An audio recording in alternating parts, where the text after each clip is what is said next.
inyo lahat. So, recap lang po natin last week.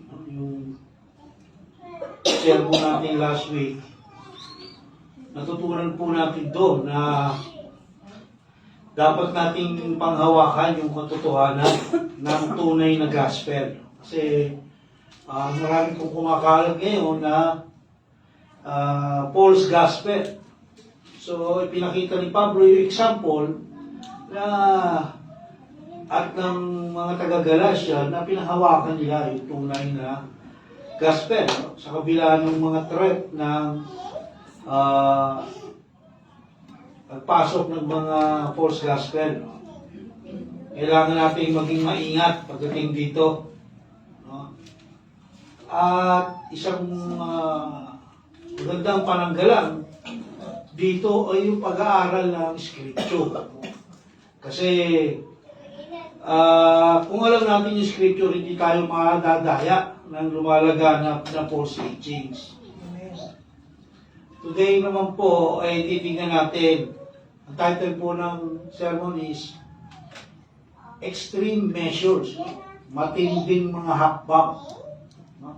Titingnan natin at pag-aaralan yung mga extreme measures at matitinding hakbang na ginawa ng ating Panginoong Jesucristo para sa atin. Ano ba yung mga ginawa niya? Kailangan alam natin kung ano yung mga ginawa ni Jesus para sa atin. No, para maging inspirasyon natin sa araw-araw nating buhay.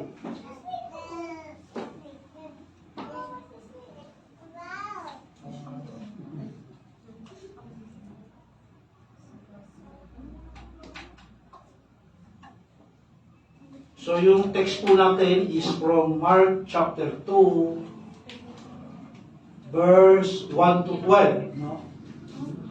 Nakasiris po tayo sa Book of Mark. No? Last week ay series break po yun. So nasa chapter 2 na tayo. Sabi sa verse 1, and when he had come back to Capernaum several days afterward, it was heard that he was at home. Pagkalipas ng ilang araw, bumalik si Jesus sa Capernaum at kumalat ang balitang siya ay nasa bahay.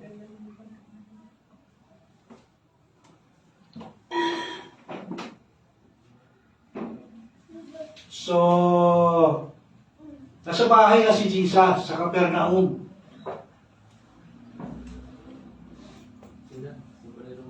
Nasa bahay na siya si Jesus sa Capernaum. No? Malamang sa bahay din ito ni Peter. No? Kasi si Peter lumipat sila kasama yung biyanan niya, lumipat sila sa Capernaum at si Jesus nakitira dito sa kanila. No?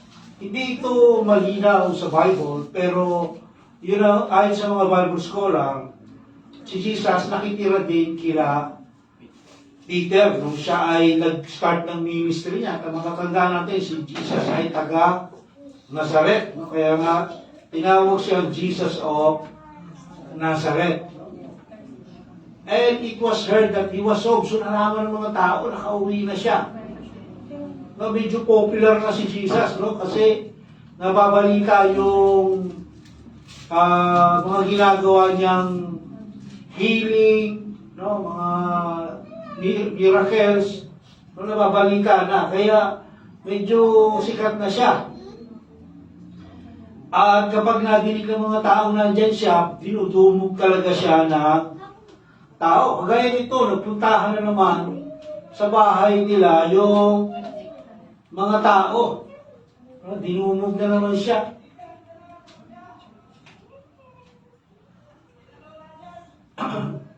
Verse 2, and many were gathered together, so that there was no longer room, not even near the door, and he was speaking the word to them. Nagkatipon doon na napakaraming tao, kaya't halos wala nang mapwestuhan kahit sa labas ng pintuan. habang nangangaral si Jesus, no? So, ang dami na naman tao. Kagaya nung sa pagpapagaling niya dun sa ano, no? Doon sa inaalihan mo sa mga espiritu, di ba? Pagkatapos nung mabalitaan ng mga tao yon, dinagsa ulit sila sa bahay, no? So, ang dami na naman, sabi, not even near the door, kahit sa pintuan, sa pintuan, ang daming tao. No, dito sa panahon natin, ganun din, no? Pag meron silang nabalitaan na mga fake healer, no? Dinudumog din sila, dinadayo din sila, napakaraming tao, makikita ko pila. Kasi marami ng tao ang gustong gumaling, no? Lalo na yung mga sakit na, ang tawagin natin, terminal illness, no? Yung wala ng kagalingan. Nagkakaroon sila ng pag-asa na sila ay gagaling pa rin. At sabi, he was speaking the word, no? Nangangaral si Jesus. Ano ba itong word na to? No? Ito yung good news about the gospel, no? Na salvation is by grace alone through faith. Through faith kanino? Kay Jesus. Yun ay pinangangaral niya. Yung paano magkaroon ng kapatawaran ng kasalanan. No, nangangaral siya. So si Jesus, hindi yan pupunta sa isang lugar, maggagata ng maraming tao, basta na lang gagagamot. No? Kailangan may word. Palagi may word. Mangangaral mo na yan bago yan maggagamot. No, kasi mas mahalaga yung word kesa doon sa paggagamot. Di ba? Ano sabi niya doon sa last two sermons natin? Ang purpose niya, kaya siya pumunta sa mundo, is to preach the gospel. No? Diba, nirebuke niya si Peter? No? So, imagine natin to, eksena na to, ang daming tao. No, malamang habang nagsasalita si Jesus, malakas ang boses niya. No? Kasi kung mahina lang, hindi madidinig ng mga nasa labas at yung mga medyo malayo na. So, malakas yung boses ni Jesus habang nangangaral. Dahil nga sa dami ng tao. At malamang matindi yung init, no? Kasi isipin mo, nasa Middle East sila, no? Mainit doon. Eh, ang daming tao, di ba naman uso electric pan, no? Puno yung mga tao yung labas, so yung hangin hindi na nakakapasok, so maraming tao talaga, mainit, tapos iba't ibang klaseng amoy, ang maamoy mo, may amoy araw, no? Kasi noon, hindi naman na sila araw-araw naliligo, no? Paminsan-minsan na sila naliligo. Kadalasan pagsasamba lang sila. No? Nag-uugas sila, paa, kamay, pero yung ligo, matalang na matalang yan. Hira, kaya malamang, itong mga time na to, is iba't ibang klaseng amoy, naaamoy ni Jesus, no? Mga amoy araw, amoy yung iba, mga may putok na, no? Dahil sa kinakain nila, no? Yung kinakain kasi nila, sumisingaw yun sa katawan, no? Kaya kaya si Brother Ala galing Middle East yan, no? Alam niya yung amoy ng mga tao ron. No? Sama ng amoy ng mga tao ron, no? Lalo pag matagal lang hindi nakakaligo. Pero sabi ng kapatid ko, yung mga taga-Dubai daw, mababango. Kataka ko, bakit, no? Dinadaya lang siguro sa pabango, no?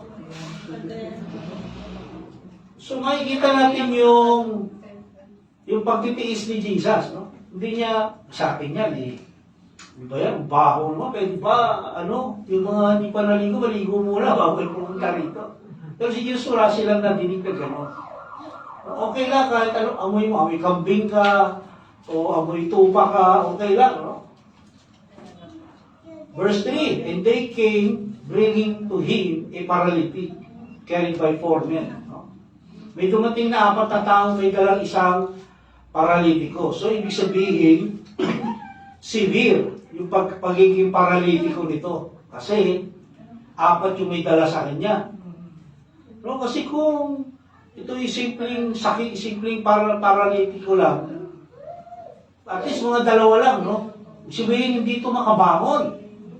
No, kaya nakahiga siya eh. Nakahiga. At 4 yung bumubuhat sa kanya. So, malamang, hindi sinabi sa Bible, pero malamang kamag-anak niya yung bumubuhat sa kanya. No? Or kapamilya, no? Kasi makikita natin yung tiyaga, no? Bawa, ikaw ba? Magtitiis ka lang gano'n, daming tao. Bit-bit mo yung paralitiko kung di mo ito kaano-ano, no? Sabihin malamang kamag-anak o kapamilya nung 4, yung paralitiko. Verse 4, and being unable to bring him to Jesus because of the crowd, they removed the roof over where he was. And when they had got an opening, they let down the mat where the paralytic was lying. Hindi nila mailapit yung paralitiko kay Jesus dahil sa dami ng tao. Okay, binakbak nila ang bubong sa tapat niya at ibinaba ang paralitikong nakaratay sa higaan. So sa dami ng tao, hindi nila madala kay Jesus yung paralitiko. Siguro medyo late na sila dumating, no? Kasi kung maaga sila dumating, malamang nasa may pintuan sila. Malamang late ito, no? Dahil ang hirap nun, tatravel ka. Lakad lang, bitbit mo yung mabigat din yun eh. No? Hindi sila makapasok ngayon sa dadaan hapak ng tao eh. Sabi, ang kapituan nga, di ba? Sabi kanina. Pag ginawa nila, tinanggal nila yung kisame, no? Doon, binakbak nila yung kisame, doon nila pinadaan yung paralitiko, no? Ito yung example ng mga bahay nila noon. Tignan nyo ha, o ano yung tsura ng mga bahay nila noon. Ayan. Yan, drawing lang yan, pero yan yung representation ng bahay ni Peter. Yung malaki na yan, yung nasa gitna. No, yung dagat na yan, hindi yan dagat. Lake yan, yan yung Sea of Galilee. No? Makikita nyo, no? Ano yan, no? Drawing lang, pero representation niya ng bahay nila Peter. So, ang bahay nila Peter, yung malaki, imagine mo yan. No? May hagdan paakyat, no? Ang ginawa nila, dahil nahapak ng tao yan, yun yung pintuan, no? Hapak ng tao yan, puno ng tao, umakyat sila doon sa hagdan, umakyat sila sa taas, sa kisame. No? At binutas nila yon. Okay, makikita nyo parang bato yung kisame, no? Kaya hindi madali yung ginawa ng 4, no? Hindi yung madali. Kasi yung itaas nila, paano ba gumagawa yan? Ginagawa nila yan. No? Ang gagawin nila dyan, maglalatag muna sila ng mga kahoy na malalaki, no? Yung pinaka-trusses nila. Lalatagan nila yan. Tapos, lalagyan nila ng straw o yung mga tuyong dayami, yung mga kahoy. No, tapos lalagyan nila ng clay yan. Clay yan, nasa ibabaw niya, clay yan eh. Lalagyan nila ng clay, patitigasin, no? Babasain, tapos paarawan, ibiran mo ang mulan dyan. Kaya the more na nababasa at natuyo, mas lalong tumitibay yung bubong. So makikita natin kung anong effort ang ginawa ng 4. No? Maaaring gumamit pa ng sinsel itong mga to. No, sininsel pa nila yun. No? Sininsel o anong ginamit nila pang butas dyan. No, at hindi sila natakot na mapagalitan sila ni Jesus. Paano yung binutas yung bahay na tinitira lang?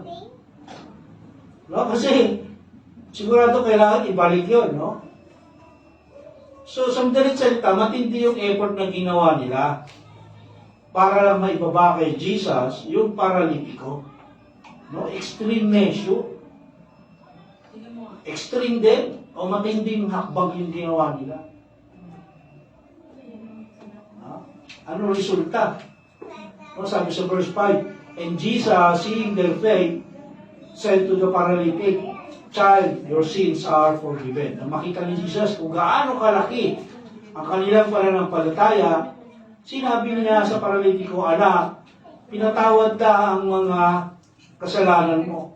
So yung may dala, ang nakita ni Jesus na faith, ay yung sa may dala. Hindi doon sa may sakit mismo. No, yung nagdadala. Yun ang faith kasi nakita ni Jesus, yung aggressiveness, yung persistence, para butasin mo yun. No, siguro hindi lang isang oras nilang ginawang hinukay yun, no? At yun ang evidence ng kanilang faith kay Jesus. Nung apat, na mapapagaling ni Jesus yung paralitiko. No? Kaya nila ginawa yun. Alam nila, mapapagaling ni Jesus yung paralitiko. No? Kaya, tanda natin natin maigi, yung faith ng apat, ang nakita, yung may dala, ang nakita ni Jesus, hindi yung faith ng paralitiko, ha? No? Noon, naniniwala ang Hudyo na ang lahat ng sakit at pagdurusa sa buhay ay bunga ng kasalanan. So, totoo, no? Consequence yun ng ating mga kasalanan. Lahat ng sakit, mga pagdurusa sa buhay, lahat yan, consequence yung ginawa mo. No? Kaya, kailangan munang mapatawad ang kasalanan bago ka tumanggap ng kagalingan. No? Makikita natin, lahat ng pinagaling ni Jesus, sinasabi niya, your sins are forgiven. No? Bago niya pinagagaling. Kasi, unang-unang dapat pagalingin yung ating spiritual na buhay. No? Lahat tayo, meron tayong sakit sa spiritually. No? Spiritually sick tayo. Noon nga, spiritually dead. No? Spiritually dead tayo noon. Pero nung natagpuan natin ang Panginoong Jesucristo, nung tinawag niya tayo, ano na tayo, na-born again, pinanganak muli. No? So, hindi na tayo spiritually dead. Pero, meron pa rin tayong sakit. Spiritually sick pa rin. Kaya si Jesus, pinagagaling niya muna yung ating espiritu bago yung ating physical na karamdaman. Kasi, mas mahalaga yung spirit kaysa sa physical Aanhin mo yung kagalingan sa physical, kung sa impyerno ka naman mapupunta. No? Di ba, meron kang sakit, no? Kagaya ni Pablo, di ba si Pablo, hindi tinanggal ni Jesus yung sakit niya.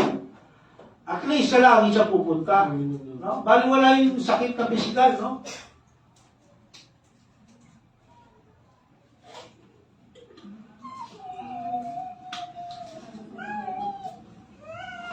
Kaya yung paralitiko, pinalaya siya sa kanyang guilt o sa kanyang kasalanan. No? Ulitin ko, yung faith ng apat ang nakita ni Jesus, hindi yung faith ng paralitiko. Kaya tayo, pag meron tayong nilalapit sa Diyos o kay Jesus, dapat ganun din tayo. Persistent, aggressive din tayo dapat. No? Minsan mahirap no? Parang nakakasawa na Nakakasawa na to. No? Kahit anong gawin mo, pangaral dito, share. Kahit anong gawin mo, prayer dito, walang nangyayari, no? Ayaw talaga, matigas ang puso. Hayaan mo lang. Tuloy-tuloy ka lang.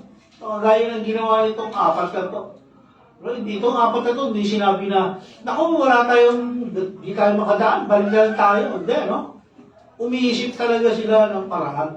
So, dapat ganun din tayo. Dapat maging matyaga tayo. Lalo na kung mahal natin yung ating inaakay patungo kay Jesus. Dapat magtyaga, dapat magtiis. No? Gaya ng apat. No? Sa verse 6, but some of the scribes were sitting there and reasoning in their hearts. No? May nakaupuro ilang tagapagturo ng kautusan na nag-isip ng ganito. No? Scribe, sino ba yan? Ang mga eskriba, mga pariseo din yan. No? Pero para sila mga lawyer. No? Sila yung mga abogado, no? Para sila yung mga scholar. Pagdating sa explanation ng law, alam na alam nila yan, ang law. Sila natuturo niya kung ano ibig sabihin niya. Paano mo i-apply yan. Kabisado nila yan. Yan ang mga iskriba. No? Mga Pariseo din yan sila. So, narinig nito mga iskriba na to, yung sinabi ni Jesus na tinatawad ko na ang iyong mga kasalanan. No? Ano sabi ni Jesus? Child, your sins are forgiven. Tinatawad ko na ang iyong kasalanan. So, narinig ng mga iskriba yun. Sabi ng mga iskriba, parang hindi ako agree sa sinasabi nito. Hindi sila agree sa sinasabi ni Jesus. At isipin natin, bakit may iskriba doon? Ibig sabihin, naghahanap lang sila ng pwede nila ikaso kay Jesus. Hindi naman nandun yung iskriba dahil gustong makinig ng sermon ni Jesus yun. Hindi yun nandun kasi gusto magpagamot. Kung di nandun yun, naghahanap sila ng butas o pagkakamali ni Jesus para maikaso yun sa kanya. No? Hindi sila agree. Disagree sila sa sinabi ni Jesus na yun. No? Sabi nila, why does this man speak that way? He is blaspheming. No? Who can forgive sins but God alone? Ito napakagandang verse nito. Bakit siya nagsasalita ng ganoon? Nilalapastangan niya ang Diyos. Hindi ba't ang Diyos lamang ang makapagpapatawad ng kasalanan? No? So tama yung mga iskriba, no? Ang Diyos lang talaga ang pwedeng magpatawad ng kasalanan. No? Tama sila eh. Pero ang mali nila, hindi nagbablasphemy si Jesus o hindi siya naglalapastangan sa Diyos. Yun ang mali nila. No? Kasi ayaw nilang i-recognize yung power ni Jesus. Yung kapangyarihan, yung authority ni Jesus. Na yung kapangyarihan at authority ni Jesus ay mula sa Diyos. Hindi nila matanggap yun. So, tama naman sila eh. Only God can forgive sins. Tama sila doon. Hanggang ngayon, no? Maraming religion ang hindi naniniwala si Jesus ay Diyos. At yun ang blasphemy. No? Kapag hindi ka naniwalang Diyos si Jesus, yung sasabihin mo, kagaya ng mga Muslim, sinasabi nila si Jesus, propeta lang. Yun ang blasphemy. Sabihin mo yung Diyos, propeta lang. Yung mga religion, yung mga iglesia ni Cristo, sinasabi nila, hindi Diyos si Jesus. Ito mga ganitong verse, nilalaktawan ito ng mga iglesia. Hindi nila yung binabasa. Yung mga verse na magpapatunay na si Jesus ay Diyos, hindi nila binabasa yan. Yun ang totoong blasphemy. Kaya mapalad tayo, no? Kasi naniniwala tayo si Jesus ay Diyos. No? Naniniwala tayo. Kasi binuksan ng Lord yung ating spiritual hearts, yung ating spiritual mind, ears and eyes. Binuksan ng Lord yun. Kaya pinaniniwalaan natin kung ano yung nakasulat sa Bible. Hindi natin nire-reject. No? Verse 8, immediately Jesus, aware in his spirit that they were reasoning that way within themselves, and said to them, why are you reasoning about these things in your hearts? Alam ni Jesus ang kanilang iniisip. Kaya sinabi niya agad, bakit kayo nag-iisip ng ganyan?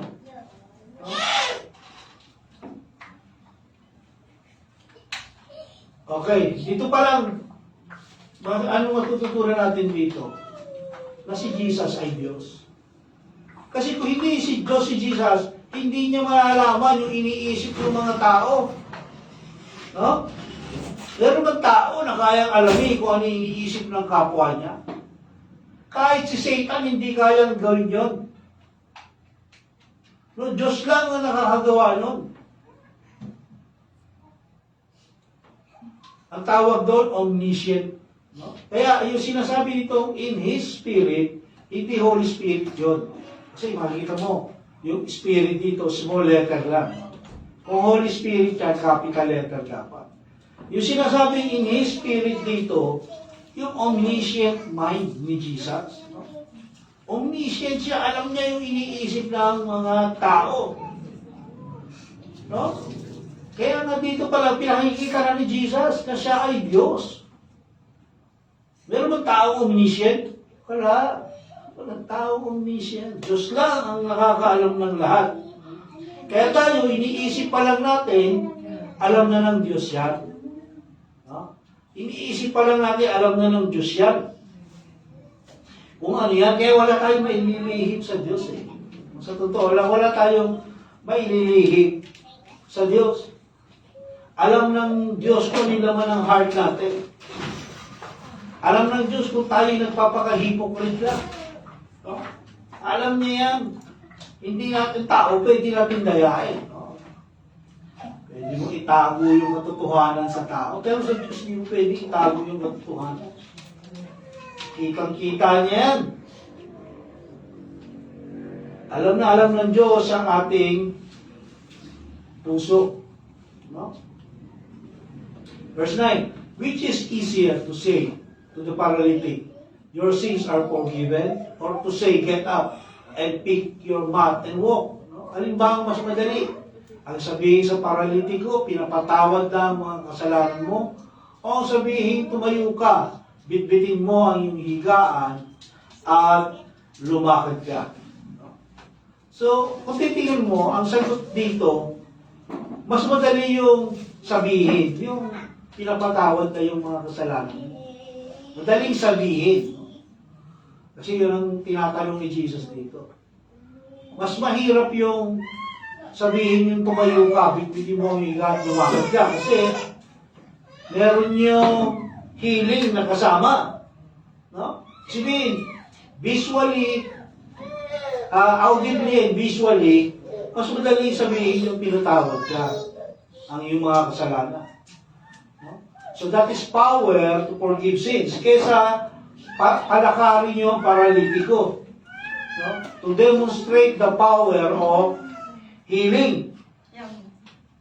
Mas madali, no? Pero in reality, mas mahirap yung task to forgive sin.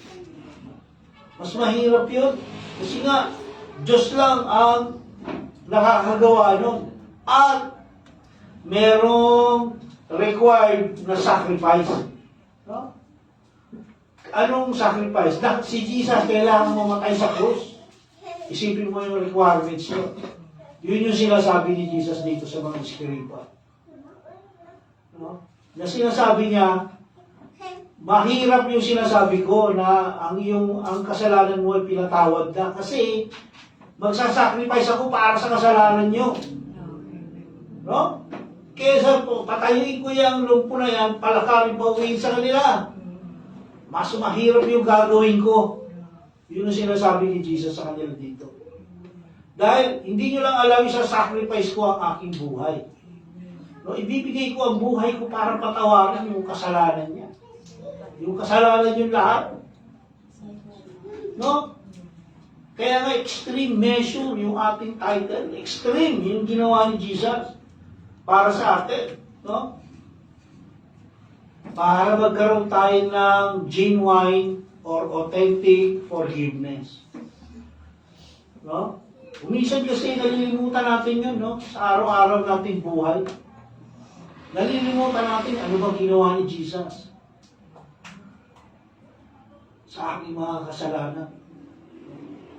Pag humihingi tayo ng tawad, no? Lord, patawarin mo ako. Naalala ba natin yun na kaya lang magpatatawarin ng Lord kasi si Jesus sinacrifice yung buhay niya. Kung hindi niya sinacrifice yung may kapatawaran ba tayo? Wala, no? Lahat tayo sa impyerno pupunta.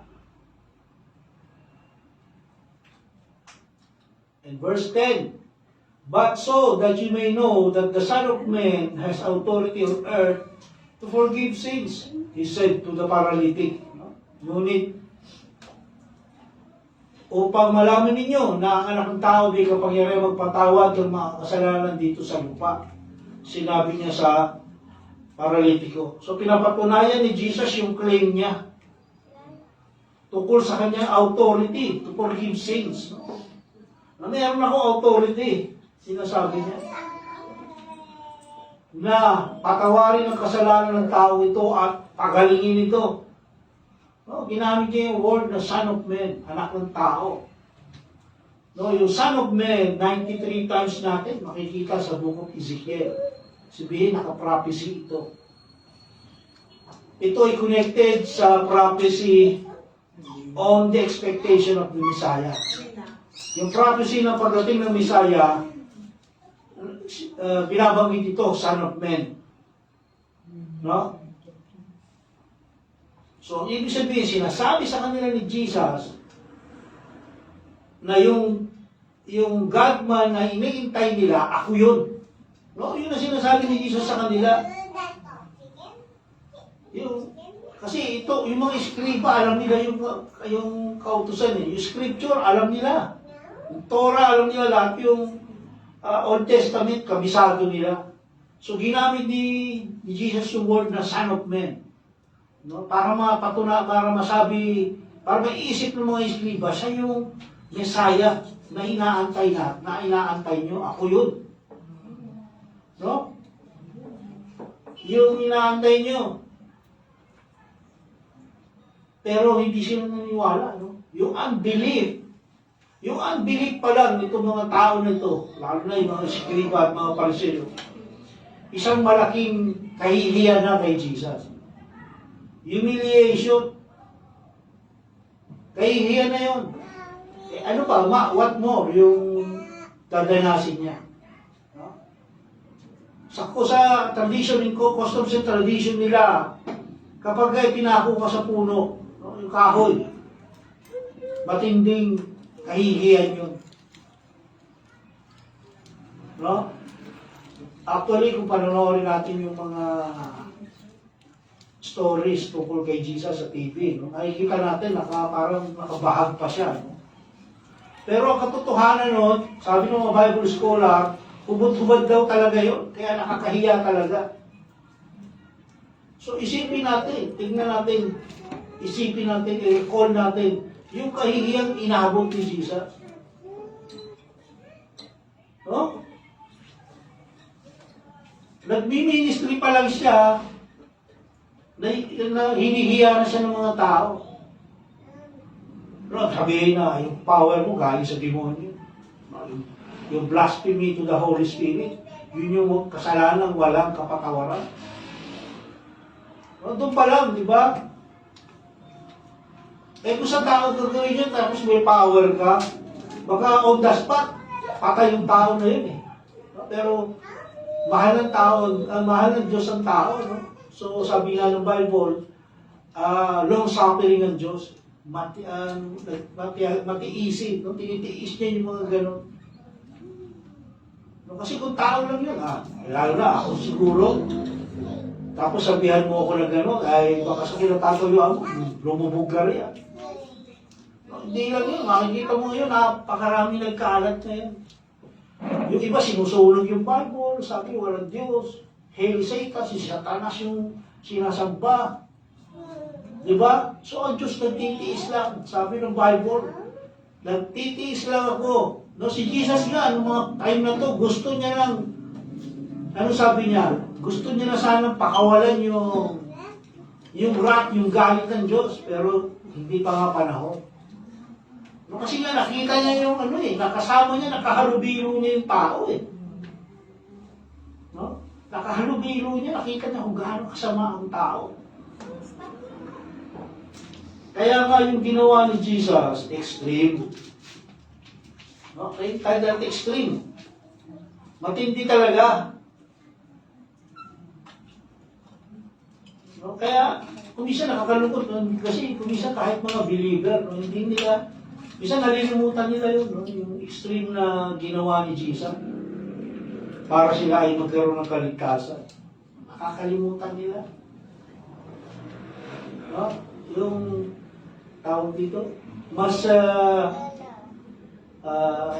naaalala nila kung ano yung mga promises ng mundong ito kesa doon sa promise ni Jesus at doon sa mga ginawa ni Jesus sa kanila. No, nakakalungkot talaga yung gano'n.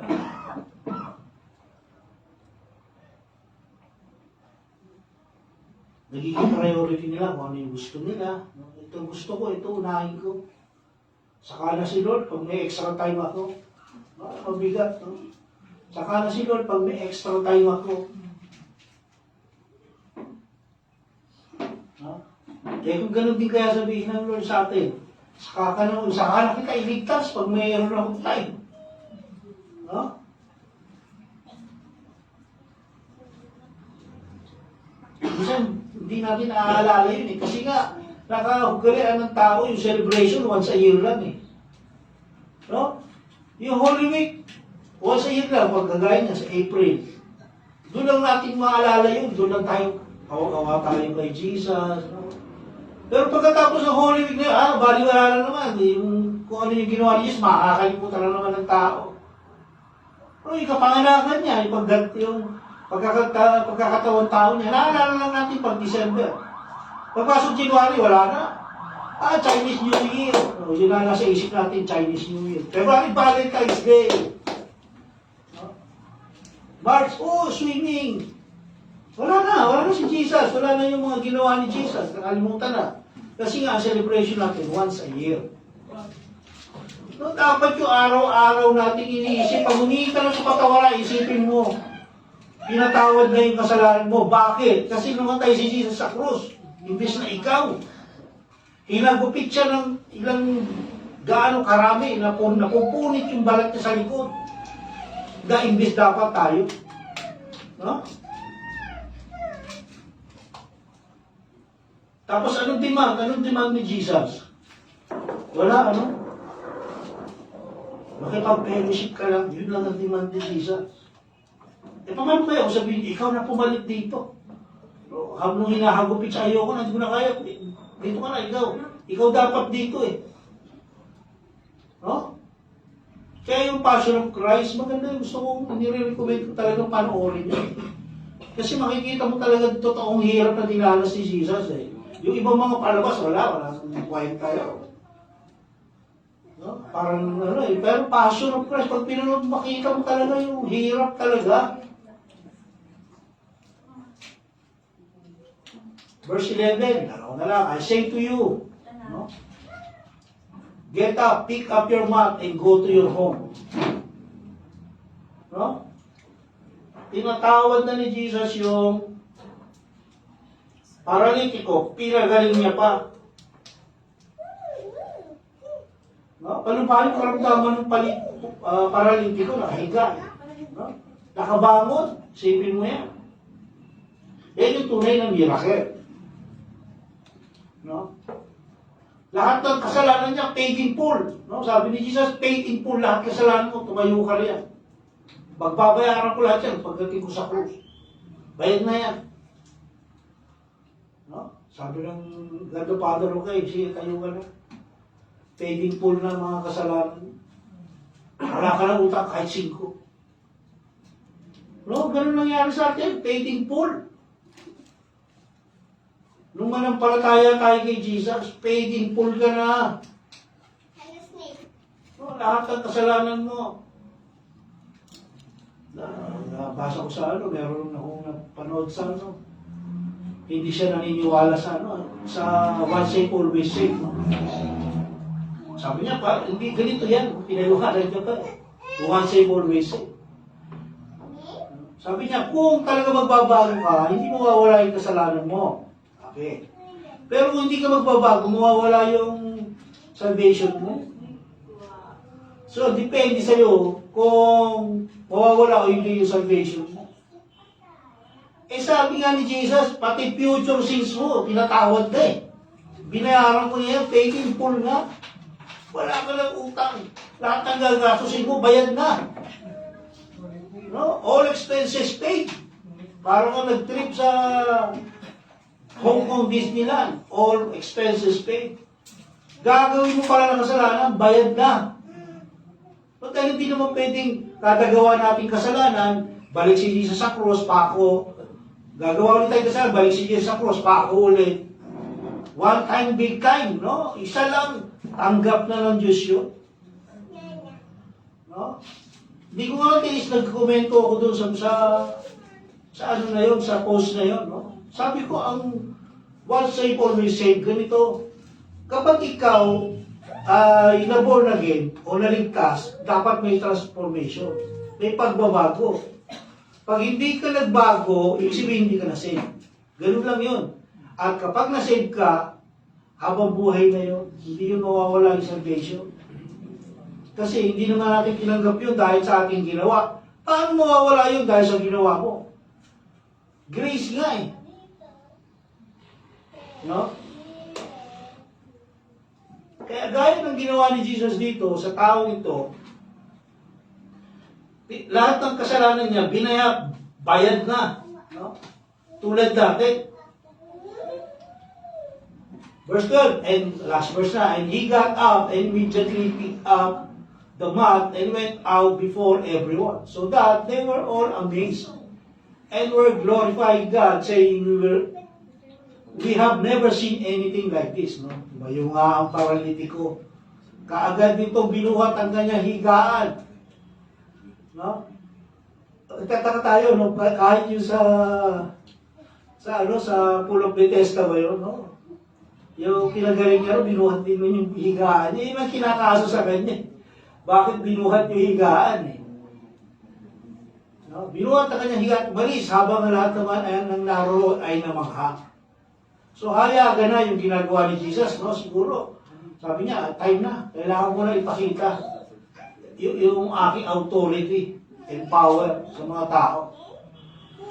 Ano resulta? Sila ay nagpuri sa Diyos at sinabi nila, kailan may hindi pa kami nakakakita ng ganito. So walang makakagawa kasi sino kundi ang Diyos lang eh.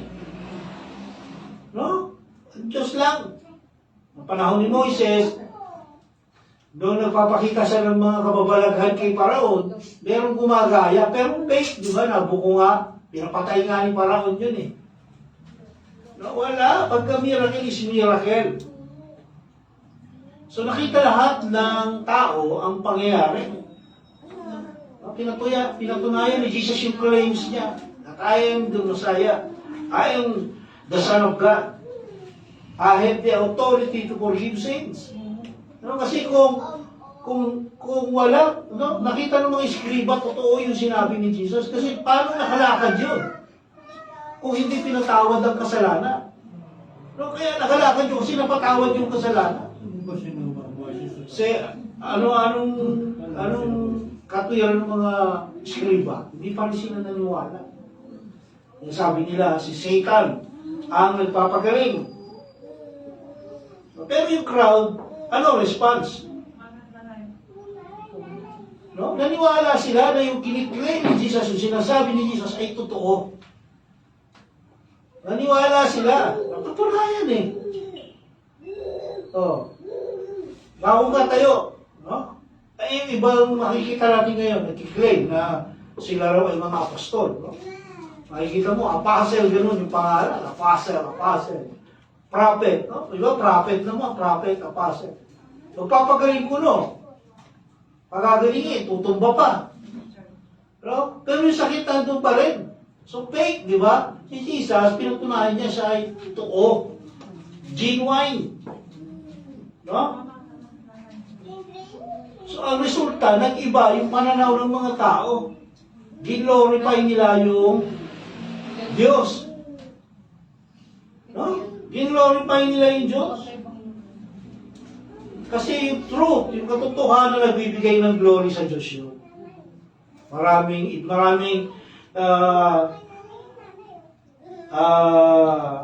idinideny yung katotohanan. Kapag idinideny mo yung katotohanan, hindi ka nakakapagbigay ng glory sa Diyos. Kapag idinideny mo yun, marami kasi mga ngaral ngayon, idinideny nila yung katotohanan. Just to please. Para ma-please lang yung nakikinig. No? Takot sila, baka masaktan ito, hindi na babalik. No?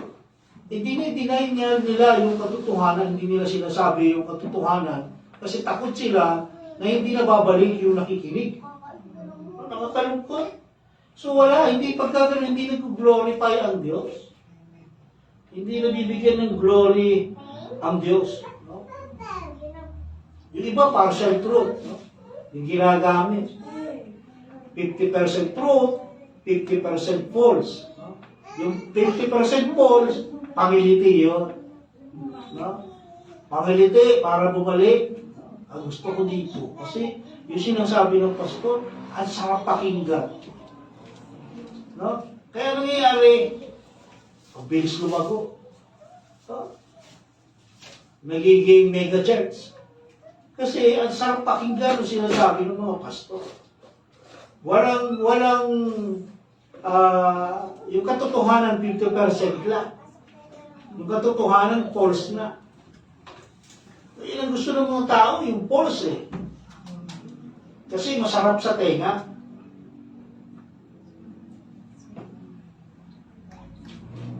Dapat ang katotohanan 100%. 99.9% truth is still false. Kailangan 100% truth. Yun ang totoo. Yun ang tunay na katotohanan.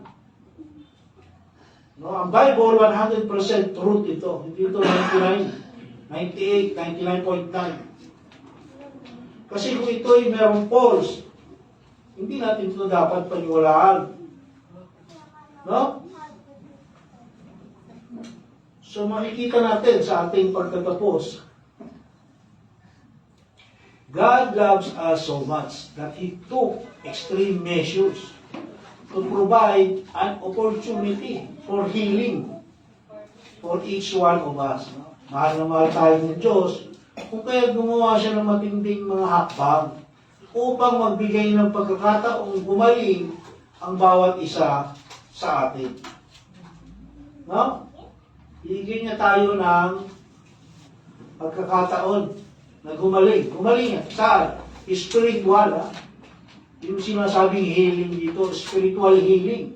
No? Kaya nga sabi ko kanina, lahat tayo is spiritually sick. No? Mahal na mahal tayo ng Diyos.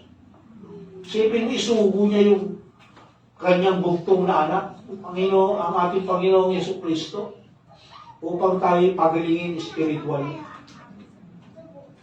No? Meron mo sa ating makakagawa ng gano'n. Isa-sacrifice mo yung anak mo para sa ibang tao. Walang gagawa nun. At dahil kamahal na mahal tayo ng Diyos, dapat natin suklian yon. Ng extreme measures din, tulad ng ginawa ng apat, no? Na may dala sa paralitiko. Anong dapat natin gawin? Ilapit natin kay Jesus. Yung mga mahal natin sa buhay. Kung talagang mahal natin sila. Ilapit natin. Una sa pamilya, pangalawa sa mga mahal natin sa buhay. Dalahin natin sa Diyos. So, dapat willing tayong bumutas ng bubong, kagaya ng apat. Para tiisin at tiisin ang lahat ng hirap. Para mailapit lang natin kay Jesus yung ating mga mahal sa buhay. No?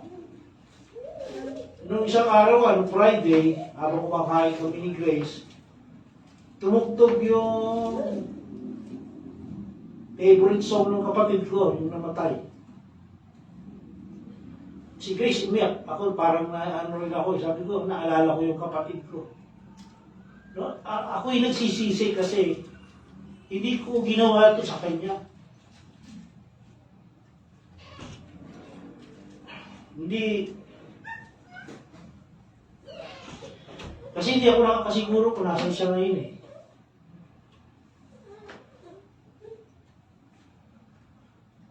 Too late.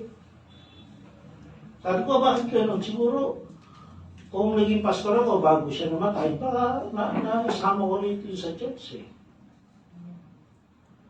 Umiiyak si Grace nung ako, pinipigil ko yung sarili ko. Sabi, bakit yun? Parang, kumbaga ngayon, ilang years na 5 years na yata. May tama pa rin kasi nga, hindi ko sigurado kung saan siya napunta. Nung nai-imagine ko lang, yung kalalagayan niya ngayon. No? Kung sa impyerno siya napunta, yung kalagayan niya. Kaya mahirap eh. Mahirap pag meron tayong naiwan. Yun hindi natin na isama. Kaya kailangan extreme talaga, gawin mo lahat huwag kang magsawa, saka ka pumati ka sa ulo, kaya mo lang, ipag-pray mo na, ipag-pray. Ipag-pray mo na, ipag-pray. Kasi, kawawa talaga. Kawawa, hindi kasi nila alam kung ano yung dadanasin nila eh. Sa kabilang buhay, kapag hindi sila naligtas eh. Hindi nila alam yun. Okay, masarap buhay ngayon dito. Pero pag nasa kabilang buhay ka na, yung dadanasin mo, hindi mo alam. No? Walang hanggan yung eternal.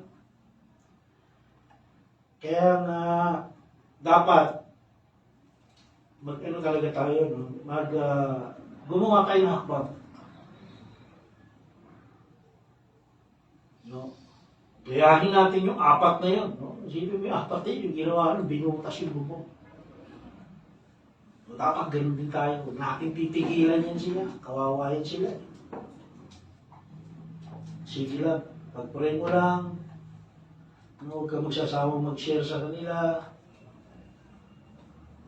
No? Kasi kumisan, marami tayong makikita sa Bible na gano'n. Gusto ng Lord yung kagaya nito, example, yung apat na bumuhat sa paralitiko, gusto ng Lord kasi gano'n. Makita yung aggressiveness natin, yung persistence na gusto ko to Lord dalahin sa'yo. Kaya yung mercy and grace mo Lord, extend mo sa tao na yan.